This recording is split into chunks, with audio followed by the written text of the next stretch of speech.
Bu narsalarni уже tayyor bo'lgandan keyin sotuvga chiqaramiz. Bu yerda ham hozir sasika qilish jarayonimi? Ha, kanatga saskani qadoqlash jarayoni. Juda ham ozoda ekan. Bu sasikalar tayyormi yoki tayyor emasmi yeyish uchun? Bu sosiskalarimiz yarim tayyor mahsulot, pishirishga tayyorlab qo'yganmiz. Demak, hali xom desa ham bo'ladi, tayyorlanishi hali xom. kerak. Pishirish jarayoni. Bu tayyor bo'lgan mahsulotlarimizni xolodilniga.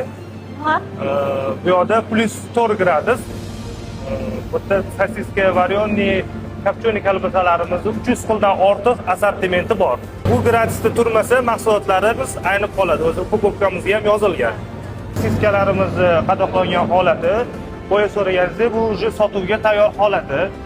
Bularning srogi qancha bo'ladi? Srogi 20 kun, lekin bu bir kunga уже qolmaydi. Har bittasini o'zini egasi bor, o'sha klient zakazi bo'yicha chiqib ketadi. Dastavka orqali yetkaziladi. Dastavka orqali yetkazib beriladi. Zo'r.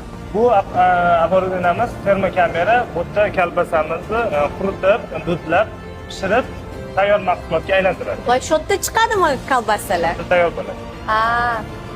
Keyin bu yerda bitta savol, dudlangan kolbasalarmi yoki kopchonlimi? Dudlangan kopchonni kolbasalar va varyonni kolbasalarni ham pishirish rejimi. Hammasi. Hamma mahsulot. Eng muhimi, Maftunaxon, biz ekologiyani zaharlanishiga qarshimiz. Shunga biz ham filtr qo'yganmiz. Chiqayotgan tutunni dudni tozalab, havoga zararsiz chiqarishga tayyor. Demak, ekologiyaga umuman zarari yo'q. Ekologiyaga umuman zarari yo'q.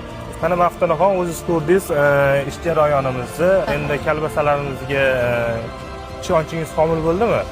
Juda ham toza, sifatli. To'g'risi aytsam, birinchi marta kolbasa sexiga kirib, kolbasalar rostdan ham toza ishlanishiga guvoh bo'ldim. Har bitta mahsulotimizda tekshirish jarayonlarini ko'rdingiz va pishirish jarayonlarini o'z ko'zingiz bilan ko'rdingiz.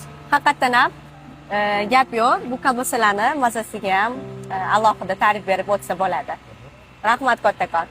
Sog' bo'ling. Sog' bo'ling. Xo'p.